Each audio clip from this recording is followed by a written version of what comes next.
Hi, I'm here with Elizabeth, and we're going to try out this little Zeniko ZA12 flash. And we've got it mounted on the Nikon ZR. Looks like it was made for the ZR, or in fact any retro style camera. It's brand agnostic, and I'll explain why later. But suffice to say at this point that it's controlled with just these two little dials.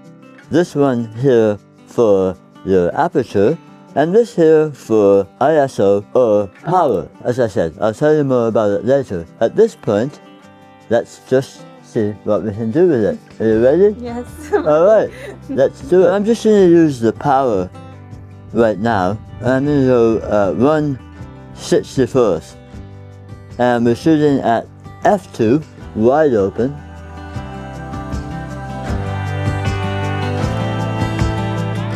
Oh, that's interesting.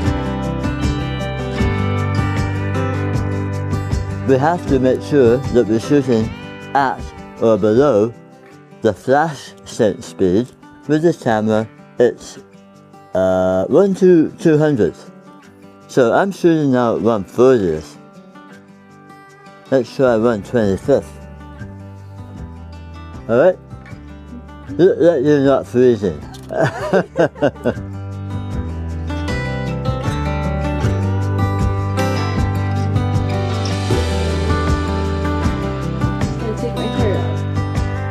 Right.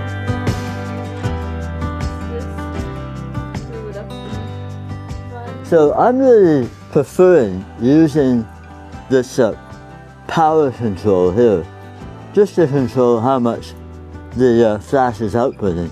I'm really preferring using that. But I guess I should mention that I'm shooting with the Nikon 40mm f2, so great little portrait lens. Ready? Here we go again. Okay, let's try this other rotation, shall we? Alright.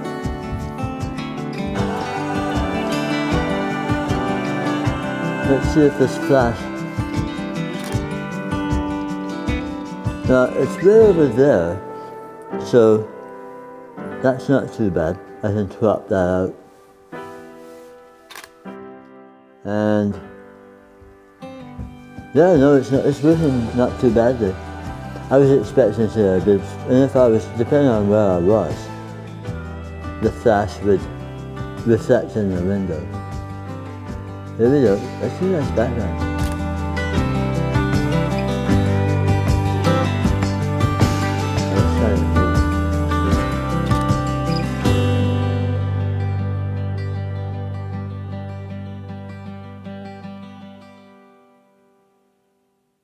Hi, we're here, back in the studio. Had so much fun shooting with Elizabeth again. She's such a great model. Super fun. Okay, before we review the technical details, let's get one potential limitation of this flash out of the way first. Without a riser, this flash, used with longer lenses, will throw a shadow of the lens into the frame. No issues with compact pancake lenses like the Z40 f2 used in the intro.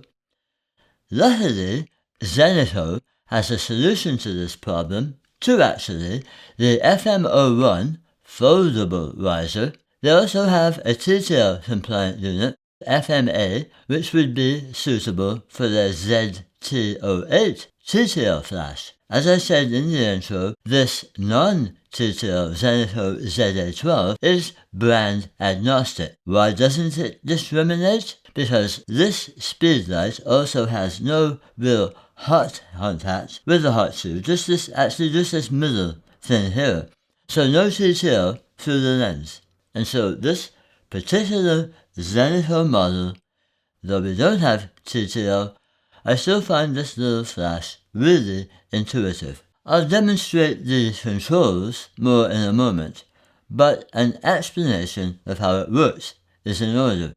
In brief, what we have inside the ZA12 is a xenon tube paired with a Fresnel lens, which outputs a surprisingly powerful even light despite its compact size. It's 55 by 47 by 36 millimeters and weighs just 60 grams. It's really featherweight. Now, because I come from the days of speed lights, like the Vivitar 283 for instance, which was the choice of many photographers, I still have the last one I bought, one of 3 or 4 I bought, new and used over the years. That's why I was really excited to try this Zeniko unit. The Vivitar 283 relied on a removable external autothyristor sensor located on the front of the flash unit. Rather than measuring flash output through the camera lens, the Vivitar sensor measured the light reflected from the subject and, once enough light was detected, instantly cut off the flash output, often in less than 1/5000th of a second. And the same goes for this Zeniko ZA12, and I think it's a fabulous idea.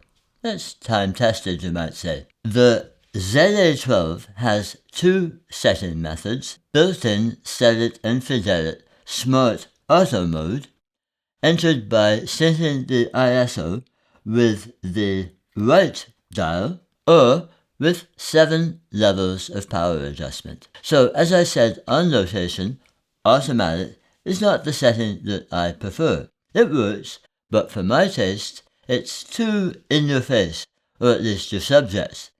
I know it's a look that has become somewhat fashionable, there's a place for it, but I'd rather have more subtle control. Add just a bit of fill where needed, indoors or out. And the ZA12 lets you do your thing via the twin dials. Again, the left dial has f-stop settings, and the right dial, where your power settings are, also has those ISO settings. So you just check your camera's lens settings and then match the camera ISO and aperture. All you need to worry about then is shutter speed, and as I said earlier, keep it at or below your camera's flash sync speed and you get very nice results at an ideal distance of around 2 meters. There's a rough distance guide in the manual, but Zeniko doesn't specify a guide number, but with a bit of testing and sleuthing, it seems to be around 6 meters at ISO 100. But you'll have to experiment with the range according to all parameters. To be creative, you'll consider how you want the background to render, darker or lighter.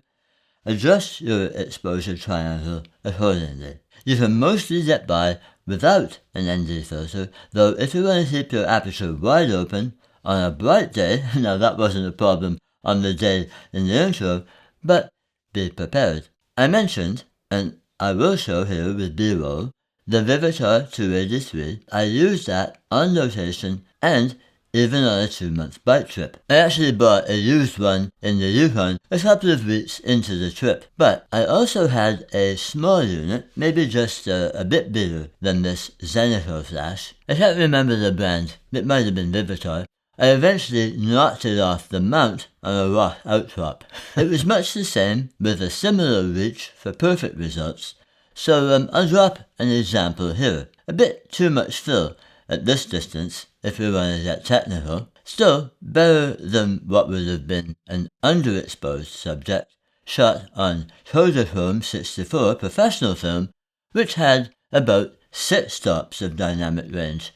How did we survive? The lack of dynamic range, I mean. Okay, this is supposed to be a review of the Zeniko ZA12. So I'll say that if I had the ZA12 on that frozen mountainside in 1985, I might have taken advantage of the flash output control provided on that right side dial. From full down to 1/64th power, of course I would have had to bracket the shots and find out later which was best after the Kodachrome had been shipped off to and returned from the specialized Kodak lab. So I think these examples illustrate the point. that this modern equivalent is an excellent iteration of a really wonderful technology that is as relevant today as it was when it became widely available in consumer speedlights in the 1970s. Obviously, this is not going to replace your full-size TTL flash or studio strobes, but it is a perfect companion to use in the cases demonstrated here. The Zeniko ZA12 comes in both black and silver. Did you notice? Which do you think looks best on my black body sunset orange Nikon Zf? Let me know in the comments. It comes out of the box with a USB charging cord, as if I needed another, and a plastic diffuser that slides over the front of the unit, adding a bit of softening to the light. The ZA12 sells for around $50 US, usually under actually, and I'll add links in the description.